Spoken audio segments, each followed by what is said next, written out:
Hello and welcome everyone to this Learning in Depth Summer Intensive Cohort promo. I think I said all of those words in the right order. I am Brandon Hendrickson. I am one of the two people who is leading this here. I have with me the outstanding, amazing Alessandro Gelmi, of whom I will make Alessandro a more profound and better introduction to you in just a couple minutes. Growing up, I found that the thing that I loved more than anything else was going deep into things, understanding things better than I was able to, better than my teachers were able to help me do in school, using the library as my tool and not just adding facts, but falling in love with these weird random parts of the world. As as the founder of Science is Weird, I get to do this all the time because, oh my gosh, it's so much that I have to learn and so quickly. I have been forced to come up with actual methods for doing this. I'm gonna just share my screen right now. If you go to Science is Weird and .com and science and check out all of the whole 6 years, everything, um, I have all of these topics to teach. I have no actual official scientific training. I avoided science classes when I was in school.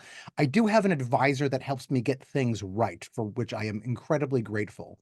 But when I started this, I didn't. It was just me doing research on my own, and I still do a ton of research on my own. And so I've come up with just a simple replicable system for falling in love with things that I have no interest in and, becoming the sort of mini expert in them. It took me a long time to recognize that this is one and the same as Kieran Egan's entire conception. I have the book here of learning in depth. Ah. And in fact, I the reason I resonated so strongly, the reason that Kieran's work resonated so strongly with me when I first found out about it is because I realized that's what I had been doing naturally to myself, to other people, all of my life. And when I read his learning in depth idea, my reaction was, oh, yes, of course. Yes, this is the way to do education. This is the way to actually deepen people's understanding. But I'm getting ahead of myself. I had this life where I have lived it as an intellectual thrill seeker. And then I also had this aspect of my life where I worked first as a test prep coach, then as sort of a college academic um, advisor, coach, I guess is the right word there, who when I got into graduate school, I thought, okay, like I got a summa cum laude in my honors college and undergraduate. Surely nothing in graduate school will be difficult for me. And I was just flummoxed. It was like I was waterboarded by graduate school. There was just so much reading. It just came so fast. It was just so boring and seemingly pointless. And oftentimes I think it actually was pointless, but that wasn't any out for me. I had to develop ever new systems for coming up with ways of reading, understanding, remembering, holding in my head all this stuff that I was reading. Out of that came a whole sort of different realm of my business, where I would work with students to help them fall in love with the things that they were really bored with, and to do their readings faster and more efficiently and all that. We are combining sort of those things together to help people who want to fall in love with things, to help people who want to make just the learning that they do, the academic learning that they do in high school and college, in master's education and graduate school, PhD education, to be easier for them. But wait, there's more. And now I'd like to introduce, okay, Alessandro is the person that when I want to get excited about, no, like this is the true goals that we can have for education. Alessandro is the person that I get to go to. We get together, I don't know, what are we, for like months and months now? We started off like once a month. And for the last like month or two, we've been meeting every week. And it's just been like the high point of my week. Alessandro. I look so forward to them. We could never shut up around one another. We finish each other's not sandwiches, just sentences frequently. Alessandro is a doctoral student in Italy at the University of, I'm going to say it right this time, Bolzano. Is that correct, Alessandro? Okay, this is why you write things down. He is studying educational philosophy. Is that the formal name of the program? And he is in the tradition of Kieran Egan. He has had a deep interest and connection with the learning in depth community for a good long while now, and works to teach Montessori. Sorry, are they actually officially Montessori teachers, or are they just Montessori sort of inflected teachers? Some of them are officially Montessori and some not. Okay. So Okay. And this is what you do. This is what your PhD is about, is working with teachers and helping them understand Egan's ideas and employ Egan's ideas to do ever new and more powerful forms of teaching. Is how close am I getting to it? pretty close, I have to say. Yeah, it's What a would good you entry. what would you say is your Alessandro, your excitement about this? Well, actually, it's well, hi to everybody, first of all. It's difficult to talk after Brandon. I mean, it's so Brandonish, right? So okay, but I'll try to be Alessandro-ish. So, excitement. Well, I'll get to excitement, but before I'd like to start from um, rage and frustration, since I've been a teacher for almost more than 10 years before starting my second life as a researcher. And 3 years out of these 10, I've been teaching Italian as a second language to German speaking kids. So you have to picture this little school in the mountains, like with 30 kids in the whole school. They have never heard a word of Italian, and I had to teach Italian as a second language. And I was excited. I mean, my mind, I wanted to talk about also Dante and whatever I could find the best connections. And I felt pretty sure, pretty confident about myself. And it was not too bad, but not so great.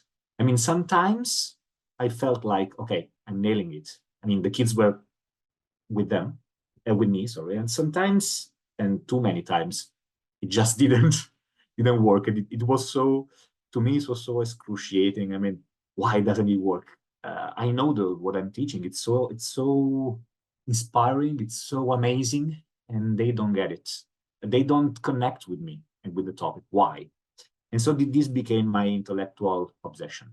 This became the core of my research. Try to understand why sometimes yes and why many times no. And when I met Kirian Egan's work, and I've started getting this obsession with imaginative engagement.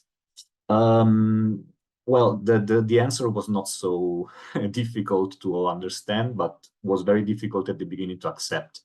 The point was that I didn't know enough about what I was teaching. I really believed that I was, an expert on it. And I knew many things, but I didn't know enough, and I didn't know how to make those things alive. So I didn't have the um, I wasn't able to make those content alive because I was too predictable. That's the point. And so I realized that to make something imaginative, engaging, you have to know as much as you can, and you have to be able to think and feel about what you are teaching in a different way.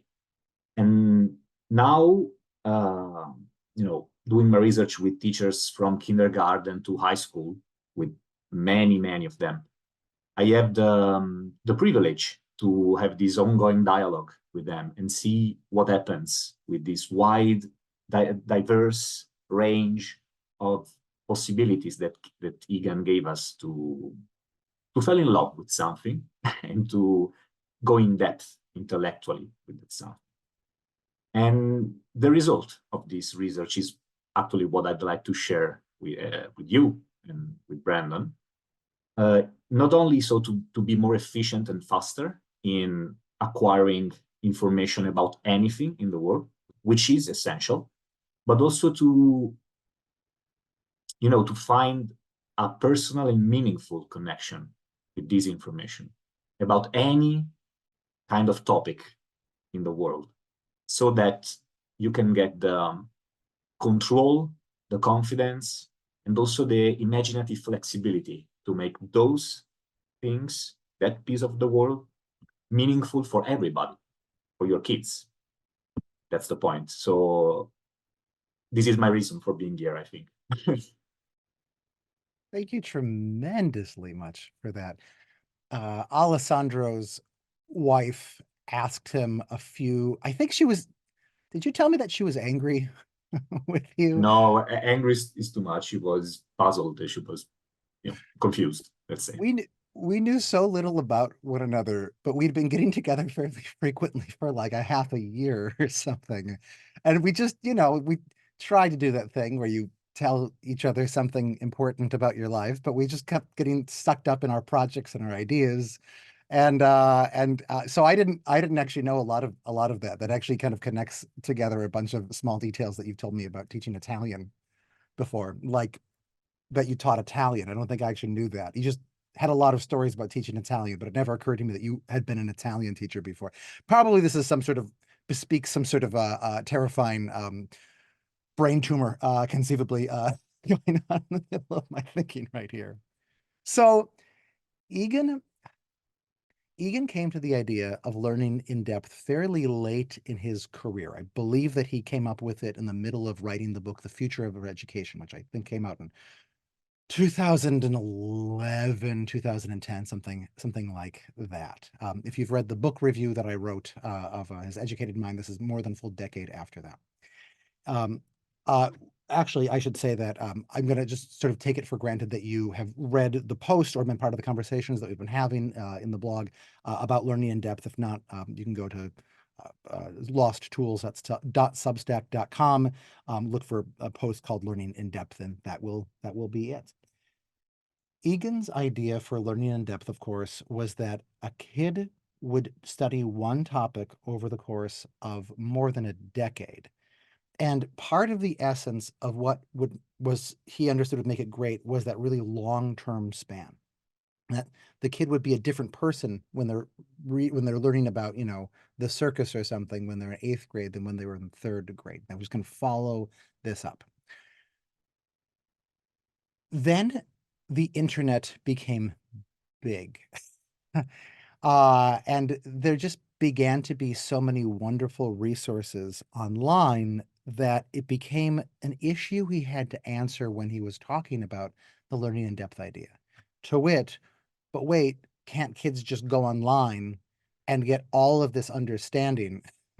And then won't that, like, what's the entire point of doing this over a really long period of time? To which his answer was, yes, exactly. Because even all of the things that you can learn from the best sources online, they can take you beyond the surface, but they won't take you to the real depths of things, but they can supercharge this.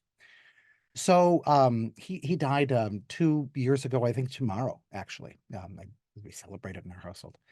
And which means that he died before Chat GPT took the world by storm.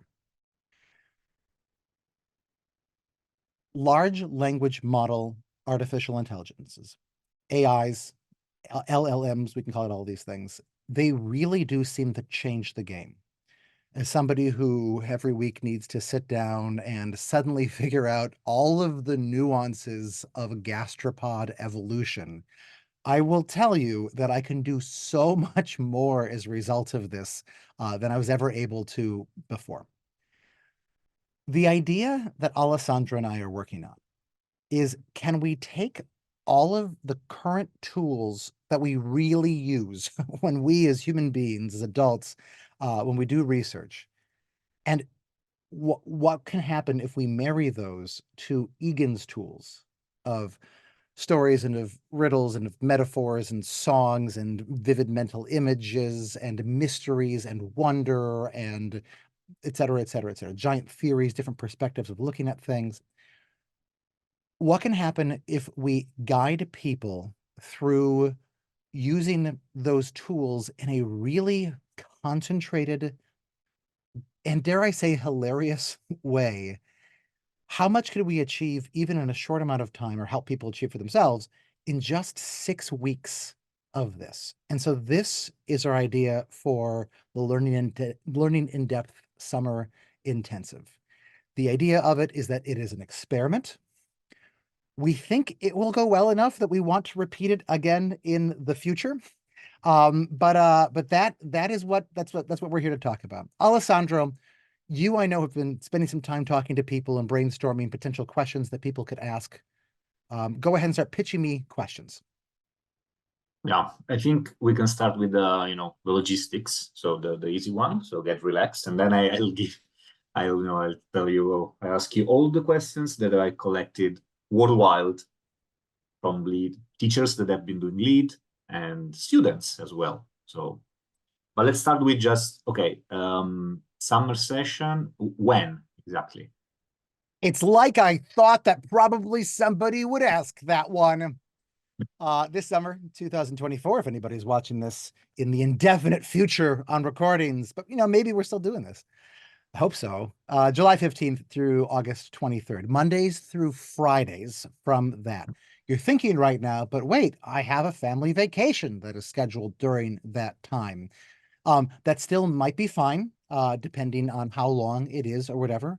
And we can give you a special dispensation just to miss that. It would be helpful for us if we knew that you're going to miss that, so we knew how to sort of prepare your teams or build the teams differently for that. Okay, thank you. Now, the core thing about lead is the topic you will go in depth about. So how can we, choose a topic, or it will be assigned? How does it work? So Alessandra and I have, just weird, I said your name, Alessandra, right now. It's like you're not here. Strange sort of rhetorical situation. Hmm. It's you and I have thought long and hard about how do we want to do this. The obvious thing that we should do if we're trying to, make customers happy or something like that would be to say, you can choose whatever you want for this. And that is definitely not the direction that we have gone with this. So Kieran and the IRG crew, now Circe crew, um, thought long and hard about what sorts of topics might be really amenable to this. A bunch of different criteria. Any of these topics you can start, and it's kind of easy. You could even a first grader could start with these things. But then also they can go ridiculously deep, that these things open themselves up to different kinds of understanding, that these things can be approached from like a STEM way and from a humanities way and from all of these sorts of things. They had some ones that they actually ruled out that we will also been considering. I think they ruled out coffee and tea because some people, don't drink caffeine. Also kids in some cultures aren't given coffee right when they're born. My 1-year-old daughter really likes coffee. I think it's hilarious. Probably this is a terrible fathering thing, but we will probably be opening up those. Sorry, I'm missing the thing here. What we have decided to do is, to a large extent, randomize these things. So when you sign up, well, when you apply to the cohort, if you get accepted to the cohort, then the very first thing that we will do right before the first week of classes, we will do a random drawing for everyone. If you feel like that's too much for me, in order to be part of this, I need to control this more. We have a compromise for you, which is that you can choose 9 different topics from those lists. And we will choose a 10th. We will choose the 10th to be something that we think that you, based on your choices, are unlikely to find interesting. And then we will do an honest to goodness random draw from those. Probably you'll get one of the ones that you're interested in, but maybe you won't. This is really important for us because, at least as we try to represent Kieran's dream of this, Kieran was so big on the major thing of education being to see that everything in the world is interesting. if only you learn enough about it and kind of learn it in the right ways with the right tools. And we want to make that easy for people to experience. So hence the randomization element. Okay. Just fun fact. All the, there is a pattern in the research I've been doing with the lead kids. Usually they start complaining about the topic when the topic doesn't look cool to them. So they immediately ask, okay, can I change it? And then in usually a couple of months average, they usually they don't want to change it anymore. And when I ask them at the end of the 1 year after, right, I ask them, but would you change it now? Would you change the rule of lead to make the topic not random? I mean, 70, 75%, even more, usually tell me, no, because this is the point. It would be boring otherwise. I mean, if I have to go in depth with something that I already know or feel close to, what's the point? And usually also kids in the primary school usually come up with this change of perspective. So if you will pick something not cool, remember those mostly Italian kids that change their mind. But anyway, okay. And you mentioned earlier that we will work on this topic weekly with different, I mean, what will we do in each day or each week? So one of the things that Egan was super big on for the initial version of Learning in Depth, which he sent out an email actually in 2019 reporting that there were 100,000 kids around the world who, I forget if he said were then in the process of doing Learning in Depth or had gone through Learning in Depth. I'll have to check that email. But for that, the usual process is to keep things sort of under designed, give people a lot of time to sort of stumble into cool things themselves, to guide it in some very loose ways. That's not the direction we're going for this intensive, because that makes no sense for this context. Although we are still trying to preserve this large element of you can sort of take, sorry, we're going to give very careful, close guidance, but in the form of these provocations, of these pokes, daily pokes, and then some bigger things. But these things are chosen so that you can do almost whatever you want with them. So there still is that element of, I don't know, do as you want. Daily, we have these short little, well, the idea is that if you're part of this, every morning you will find an email in your inbox from a new Substack that will start for the purpose of this, mostly because I know how to use Substack and I don't want to learn their whole system for this right now. That could totally be messed up, and let's just make this not so easily mess upable. You'll get an email in your inbox with a daily poke, a provocation, a weird little mental experiment to do with your topic that you'll have. These will fit together. Tuesday, Wednesday, Thursday will fit together for big the big challenge that you're doing for Friday. Actually, on Monday, you will get your weekly challenge. We're calling your weekly quest. That will be something that takes more than just a couple minutes to do. It requires putting a whole bunch of things together. Just to give a flavor for one of them, the very first one is going to include you becoming your topic. Now, that, means one thing if you are, I don't know, a bat. That means something very different if you are a bridge. That means something very different if you are if you are animal habitations. How do you do that? This again will sort of force you to make some decisions as to like how you want to interpret these challenges. But like if you're a bluebird's nest, what do you smell? What do you taste? What do you see as a bluebird's nest, not looking at a bluebird's nest? What do you hear? What would the hearing of a bluebird nest be like? If a bluebird nest had eyes, how would they see? Would they even see colors? These are sort of directions that you could or could not go in for this.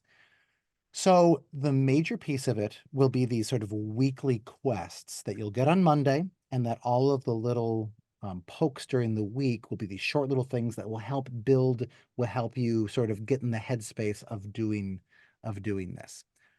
All of this is toward the end of doing the chai de, you know what? It's the sort of word I can pronounce when I'm not trying to. Chai devoir. Yes. Okay. Thank you. Are you guys familiar with the concept of the chai devoir? The masterpiece is usually how it's translated into English. So in the medieval guild system, you know, if you were a blacksmith, you would apprentice under somebody and you would do a bunch of his works, right? He would show you like, here's a forge and here's the things that you whack the other things with. And then as you got stronger and as you got better, he would give you more and more of his work to take over.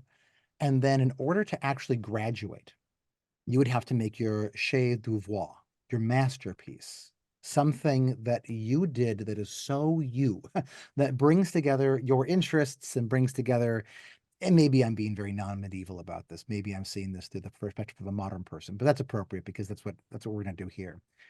The very final weekly challenge is your chef d'oeuvre. It will be to give something that we're going to call a interactive TED Talk. This is patterned actually off of the stable pattern that I use for my Science is Weird classes, which is just, aside from everything else I've done from Science is Weird, I remember the day, it was like the first week of class 4 years ago, that I realized, oh my gosh, this is the form that this is taken. Wow, it was so cool. And I've used it, you know, almost every week of my life since then. But you're gonna make a riddle, which is a simple question that is going to really like seem like it should be easy to answer, but that the answer to which is actually this revelation that is going to knock people's heads upside down. And then as part of this, what we're going to call here an interactive TED Talk, you're going to give clues, you're going to give metaphors, you're going to tell stories for this, and you are going to guide your whoever you'd want to tell this to come to this profound understanding themselves. We intend this specifically to be useful, not just to students and not just intellectual thrill seekers, but to teachers as well. Although really what this is useful for is for anyone who is in a situation where they need to communicate something of great importance, something that really matters, and it's something that is really hard to communicate the actual concepts of to, you know, virtually anyone.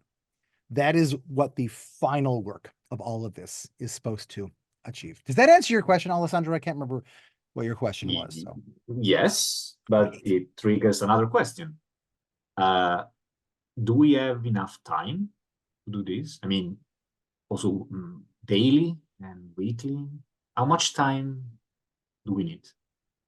So I feel like the fullest answer to this question is we don't know, because this is an experiment and this is one of the things that we want to find out. In talking through this, what seems reasonable to us is to say that if anyone is interested in, well, for those of us who are interested in signing up for this, we want you to commit at least 15 minutes a day, 5 days a week, to do this work. And that will include doing the whole research element of this, which probably, I hope that's made some other questions that we'll talk about, because we haven't actually talked about that at all. And it's, I don't know, some ways it's the most important thing. Our job, as we see it, is to come up with these provocations that are so interesting that you will begin to think about your topic when you are driving, when you're washing the dishes, when you're helping your parents wash the dishes. We should talk about the ages of this. in that this will begin to infiltrate the rest of your life, whether you like it or not. Okay. Was that a And bad way of ending that? I feel no, like well, I should have taken a class on marketing, and I bet that class would have said the first week of the course, don't threaten your potential customers directly. If you need to no, do but it, find some clever way of like making them scared. Don't make them okay. I, Infiltrating I your life was going would be to more. say that I felt enough threatened enough. So just I mean the right amount of threatening. So, but it's up Well, maybe. the golden mean of the threading. Threatening. Yeah. Okay. Then the big one. I mean the research skills. If we want to do so many things in this short amount of time, what will we learn about AI related? Great question. So the going backwards, 1, 2, 3, 4, 5, 6 weeks. The final thing, the final week, we will not be introducing any research skills because that will be, we think, given completely over to helping you finish your chef d'oeuvre. The fifth one will be all of the sort of academic things like journal articles, how to access journal articles for free, how to actually get access to these things, how to read a journal article, um, how to find the sorts of journal articles that exactly answer the questions that you are looking to answer. The idea is that by that point in the intensive, you will need to go to the academy to get the answers that you yourself are looking for. Also, things like how to contact a professor and act with an email that actually gets a quick response from them. The week before that, we'll be doing all sorts of different art. Now, art in our culture is typically seen as this, frilly, froofy thing. It's an add-on if you like that sort of, you can take it seriously and make it a big deal if you like that sort of thing, but most of us don't. Egan's whole conception of understanding was that we split the cognitive from the affective from the aesthetic at our own peril. We divide up understanding into these different categories and impoverish our understanding as a result. So this will be our week of helping you get a deeper understanding of your topic, which might be, the circus or mollusks. God help us all. I made this eclipse trip a month ago, and a friend and I, when we were driving down in the car together, we took on imaginary lid topics. We picked the ones that seemed the most boring for us, and then we were just brainstorming like what kind of like little pokes and challenges could we come up with for this. And I took on mollusks. And now I have to tell you, I am so in love with mollusks. I feel like I understand mollusks better than almost any of like the materials that I've ended up getting on mollusks because I've been going through these provocations, these challenges that Alessandro and I have come up with. Sorry, art. I don't know why I'm talking about that. Probably because I have ADHD. You'll do the art for this, even if you have mollusks. We'll show you how to use art to do this. Books will be this one. I'm going to skip that for a second. Wikipedia, YouTube, and a few other online resources will be the second week for this.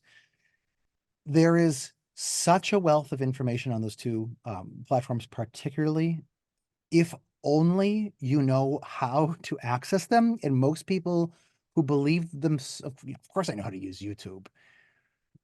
Of course, I know how to use Wikipedia, but do you? Do you know really how to mine it for all that it's worth? This is the sort of thing that I've had to get good at because of my chosen profession.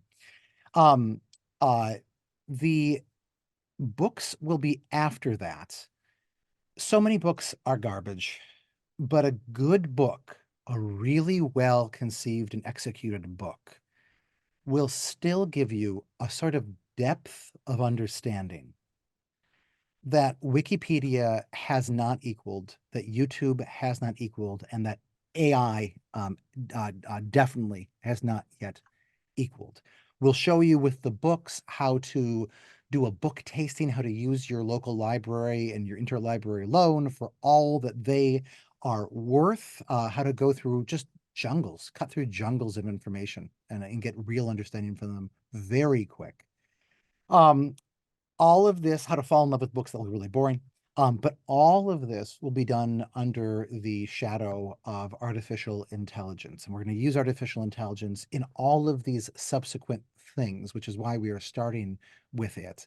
The way that we think that we are going to be able to help you supercharge all of this, all of your understanding in this, and do what, Egan thought kids can do in 12 years, in 6 weeks, even if you are a kid, is to ground all of this in how to use AI really well, not just how to get more accurate answers out of it, although we will talk about that too, but also how to get answers that fit more easily and naturally in your own mind, how to use prompt engineering and Egan's conceptions of education, mashing those together to help you use those things more effectively.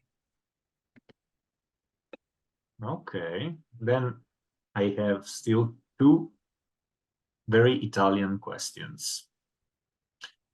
Italian question number one. I mean, and where's the human side of it? I mean, you mentioned a lot of tools, so Egan's tools and all these research tools, but will these be relational and social somehow? Will they meet? Will be divided in groups by age, by what? How will it work? So we use the word cohort to describe this purposefully. We know that one of the most wonderful experiences that can happen in life is when you meet somebody and you fall in love with their mind and you just start bouncing ideas off of one another. I recently taught the story of Carolus Linnaeus, Carl Linné, the Swede who named all living things, and who is the literal type specimen of humanity by the rules of the International Biological Consortiums. And he had this experience when he went to college with a friend of his, Peter Artedi, and it changed his life. I mentioned actually when I taught the class for any of us whose kids are in the class, I mentioned that this has happened to me at 2 periods in my life. And Alessandro, I was actually referring to you as one of those times. When for those of us who've experienced this, right? Like this is just one of the greatest things about being a human being. Um, we want to try to gin up experiences like that for all of us. We think that the social aspect of this, if done right, the community building piece of this, if we succeed at doing our job, will help you come to deeper understandings and have more fun of understanding your topic than anybody could do alone. So our plan for this right now, and this is our first time of doing this, is that we are going to use the Substack comments sections a lot. Every daily poke, that fun poke, what we're going to ask that you do is make a comment in the comment section of the blog. And this will be a closed blog. People from the outside will not be able to see this. We are going to be breaking up the whole cohort into small groups, which will be changing from time to time throughout the 6 weeks. The purpose of this is so, one, it's just easier for you. You don't feel like you have to read everybody's posts, everybody's comments for this. That would just easily take way too much time. But also so that you actually get to know some of the other people in this, and actually have a camaraderie with them. Our ideas for how to break up those groups, whom you will be matched with, is sort of in this state of flux. It's currently evolving, and in some ways it matters on what kinds of people sign up for this first cohort. But I'll just say that our ideas include things like, in some points, breaking up people by age and schooling, your highest level of schooling. At other points, consciously mixing those. At some points, putting people together into by who's closest in their topic. So, for example, people who have goats and people who have cotton and people who have farm animals, right? Like those are some obvious sort of comparisons right there. And at other points, mixing up the goat people with what's the opposite of goats on here? The solar system people and tools and simple machines people and wildlife migrations people. I guess that's a goat thing. And yes, there is the possibility of banding together and answering some of these things as a team or as a dyad, just if that strikes you as a really fun thing to do. Okay. And will also we too be part of this? I will be interacting with people in the comments sections. I am going to be spending the majority of the week. I got a grant, sorry, of the summer, writing a book. I'm delighted to say that I got a grant to write the working title of which, this isn't a good title, is Egan at Home. So that is my major project for the summer, but I will be engaging in the comments sections with people. And Alessandro, you also will be, our plan is, and you also will be, would you like to describe what you see happening on Mondays? Yes, well, with those of you of the cohort that will decide to, that will be available, will want to, we will meet Monday evenings. Okay, we have to define evening for who, because the most difficult thing in the world is to understand what time is it in another part of the globe. Is definitely the most difficult thing. Anyway, yeah, we will meet in person, and I'd like to do three major things. One would be we could look back at what we created and what we found in the previous week, so during our journey, and make comments and deepen what was most striking and most interesting as a discovery or as a clever creation. Second, I will give you some well-crafted spoilers about what's coming and work also on the connection between the daily pokes and the quest and all the research skills required to face them properly. And then the last thing would be, well, no, that's actually a surprise. It would be related anyway to kind of playful background for all of this. This probably will include some, traditional coffee related stuff, but I don't tell you more than this, any more than this. Yeah. So anyway, it will be the main aim will be to stay together somehow and try to make all those things that Brandon described before happen. Yeah, I would say so. Did I forget something? I don't think. No, that seems great. That seems great. Just to summarize that, so weekly optional meetings with Alessandro, no extra charge, but part of the course, where you will serve as the guide of helping people achieve all the things that we want to achieve in this. Yeah. Great. And the second Italian question, very, very Italian question. The money. I mean, additional costs. Yeah, tell me, because everything so far to me inspiring, surprise, because of course it's our idea. But yeah, money. So we have been going back and forth over this.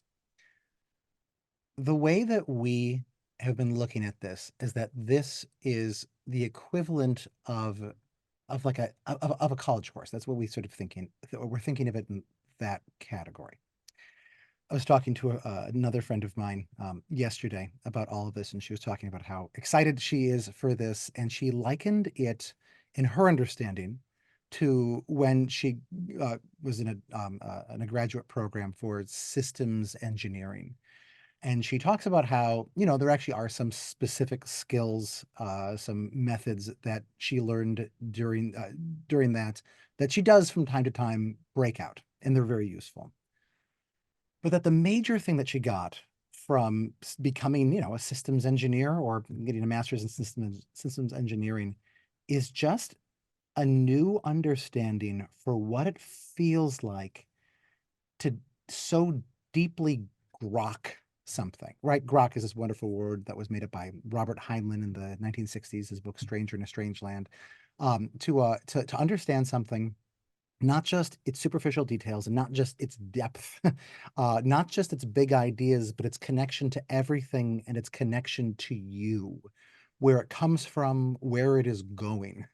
And she got that in graduate school. And that is what really we are trying to achieve in this, to go not just from information to knowledge, but from knowledge to this kind of understanding.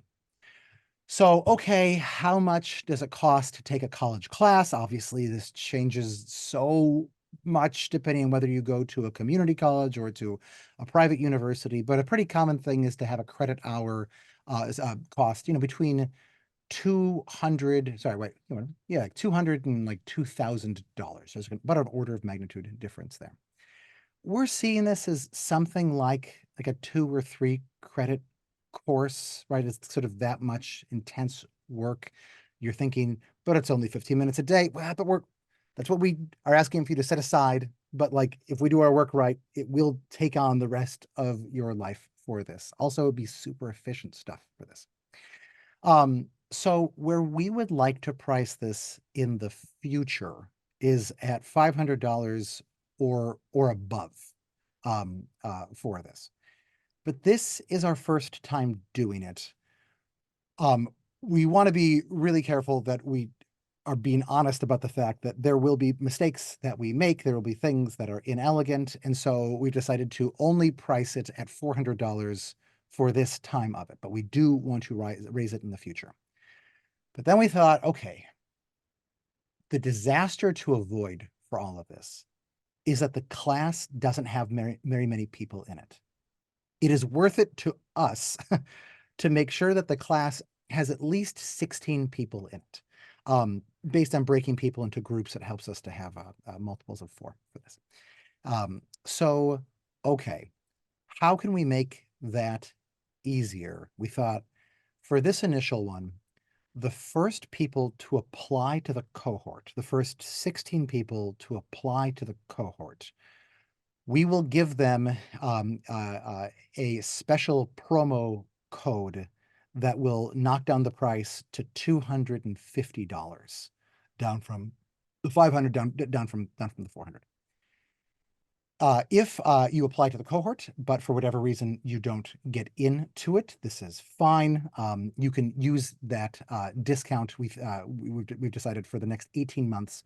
We do assume that we will be doing these again. We can't guarantee anything, but if we do, and if you get it in the future, then you can totally use that regardless of what the new prices are for that. We don't anticipate any extra costs. You may choose to purchase a bunch of books for this. That's cool. The one recommendation that I will have is to get a, what is it called? ChatGPT Plus account for the month and a half for this. That's $20 a month. So you spend an extra $40 on that. I will just tell you that if we do our job right, you will possibly desperately crave keeping that ChatGPT Plus account and continuing to use it, because it may change the way that you do just so many things in your life. But that's totally up to you, and it's not an obligation of this. It's just an optional add-on for this. Does that answer that question? Yes. And just, I'll ask this question just as a formality, but let's suppose that it doesn't work somehow. Yes. What happens? Yeah. So because this is, did I say already that it's an experiment? This is an experiment. That really means that this might not work for some people. We don't think so. We think it will. We're really excited about this, and we'll work with you to help you make this work for you.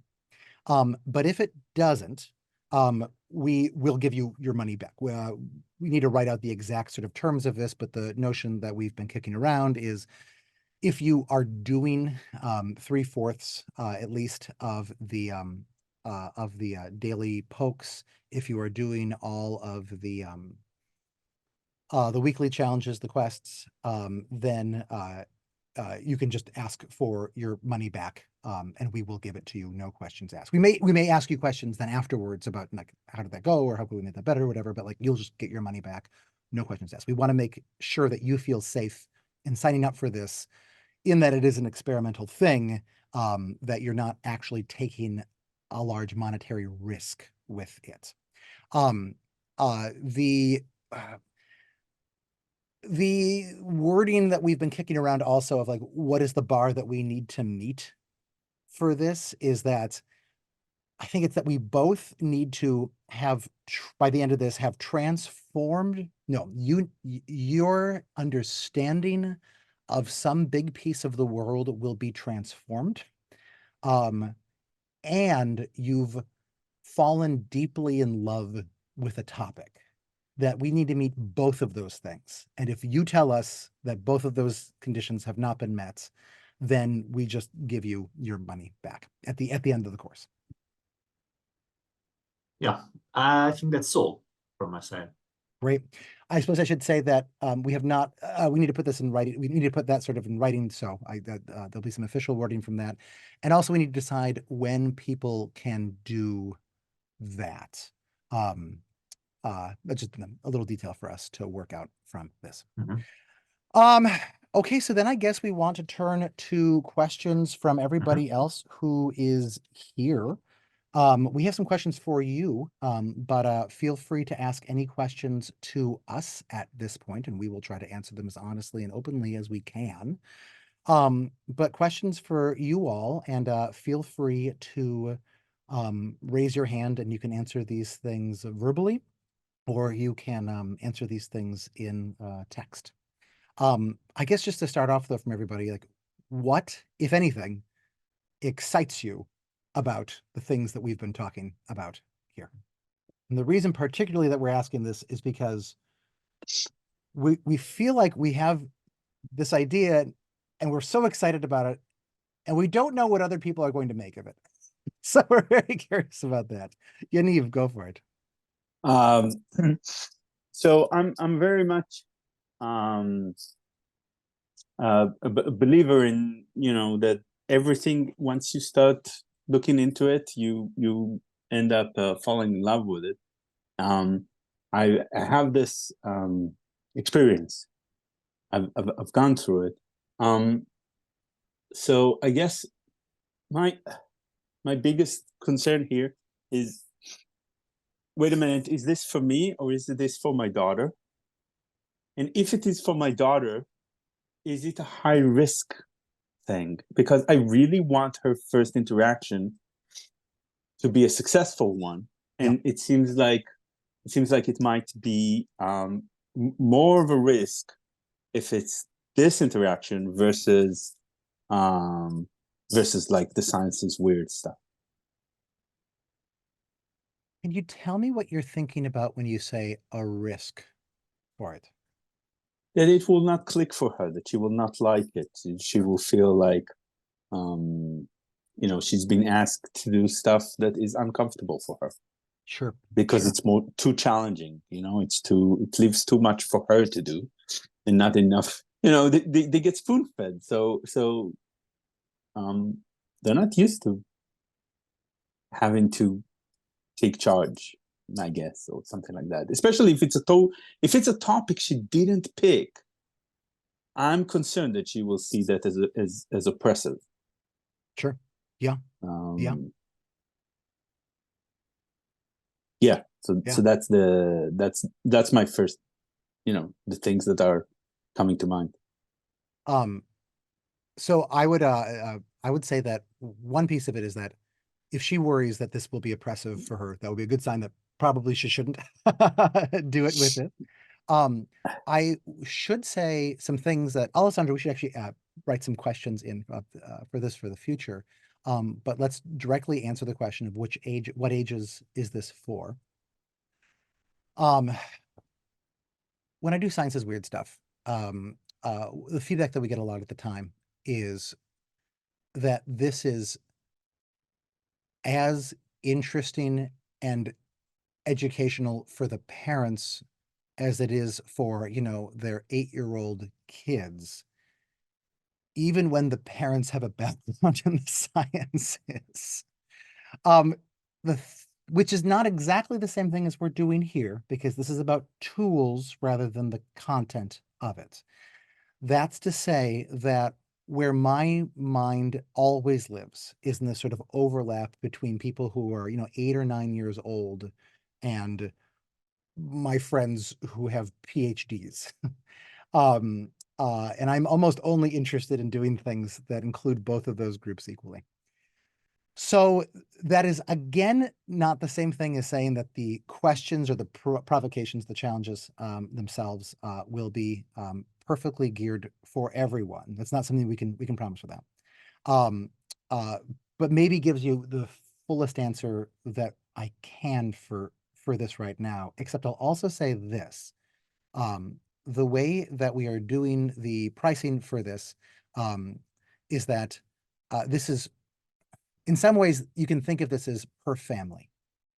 If a family wants to get 2 seats in this, then that will allow everyone, both of those people, to engage in the online community using their own handles.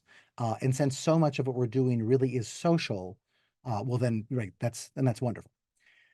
But if you're doing this in your family with more than one person, then you can gin up this sort of social stuff in your household too. So if you wanted to just do this yourself and, have your daughter pick the topic or what have you, not only can Alessandro and I not stop you from doing that, but my goodness, we would love to cheer you on as you do that. So there may be a compromise position there. Thank you so much. It's Yeah. superb. Yeah. And go for it. Oh, so just one second, actually. Alessandro, do you have anything to add to that answer that I just gave? Not specifically. I mean, I understand the risk that you mentioned, and having met many kids at school with lead, I know that there is a sensible risk in that regard, especially with a topic that you didn't pick at that point, right? And so I would say, honestly, that the best start probably would be for you to enter in and to share that experience with her. That I think it's the perfect middle ground. But anyway, we in our idea we are completely open to the idea of directly including kids in this. So with the same honesty, I would say so. But yeah, so well, a very boring way to say that I agree with Brandon on this. And go for it. So my question is, it's similar in building upon the last one, in that I'm curious how much this experience might prepare us, like for me as a homeschooling parent, to then help facilitate and support like a repeat of this with my child next school year. So I'm kind of thinking of this as like going through the experience myself, but also ideally getting some training for how to then convey that information again. And I don't know how much you are or are not thinking about that kind of pattern and use case here. A little bit. So Okay. one of the things, right, we're adapting this thing that originally is supposed to be done for kids to also include adults. And then of course it can go back the other direction for that. I will say that what Alessandra and I, when we started working on this project together, it wasn't even an intensive, it wasn't even for adults. It was just to how could we come up with a really fantastic curriculum that homeschoolers or schools could use across the world to give some more and more playful guidance on using learning in depth. So where we hope to take this in the future is actually exactly toward that. So I mean, you and I have conversed in online before, and I would love to work with you and kick around some ideas for exactly even how you could expand this for that. I would So welcome. That'd yeah, be so I would just say a lot. Yes, great. yes, totally. Yeah, I confirm. I mean, you will. Our idea is to show you what's, the matrix. So to go, you will leave the experience, but there will be always this meta level of, reflecting upon the tools implied, the EGAN tools, and not only. Because what I noticed doing lead in many many contexts, school mainly, but not only, is that surprisingly it doesn't work specifically when teachers are not able to go in depth themselves. So what you need, but in general, what you need with the EGAN tools is to have this double level of experience, that you directly engage with them and you reflect upon your engagement with them. And this is exactly the structure that we are working on for this. And I think it's the best way to start in order to reach what you mentioned. So we have been thinking a lot about this. Yeah, that's the idea. It is embarrassing to me that it took until about halfway through planning this project over the last quite a few months before I realized that, oh my goodness, one, we've been asked before, like, what is if a person wanted to use Egan's paradigm to become an autodidact, to become a self-learner, how would they do that? And I realized, oh, this is our answer to that. And then I realized that one of the major hurdles in starting Egan schools is getting teachers who have themselves achieved the depth and breadth of understanding about the world and so very many things in it. Not just intellectually, but also emotionally, aesthetically, perceptually. And oh my gosh, this is perfect. It's like the first piece of training for someone who wants to become an Egan fueled teacher. And so we've been so excited as we've begun to just imagine, which we won't go into here right now, what the ultimate ramifications, what the ultimate use cases of this. And now I'm thinking about this course and what this course will evolve into is something like a technology, what the ultimate use cases of this sort of technology can be. Other questions? Let me ask a different thing. What would make this whole thing even more powerful? Always feel free to also say, like, how could this go terribly wrong? How could this blow up and we all die, et cetera, et cetera. Making supervillains is always, when you get really into educational theory, you start to think, but if this all worked, is the supervillain, do actual supervillains become an issue? Probably not. Probably not. What's the worst that could happen? Anybody can feel free to broach that right now.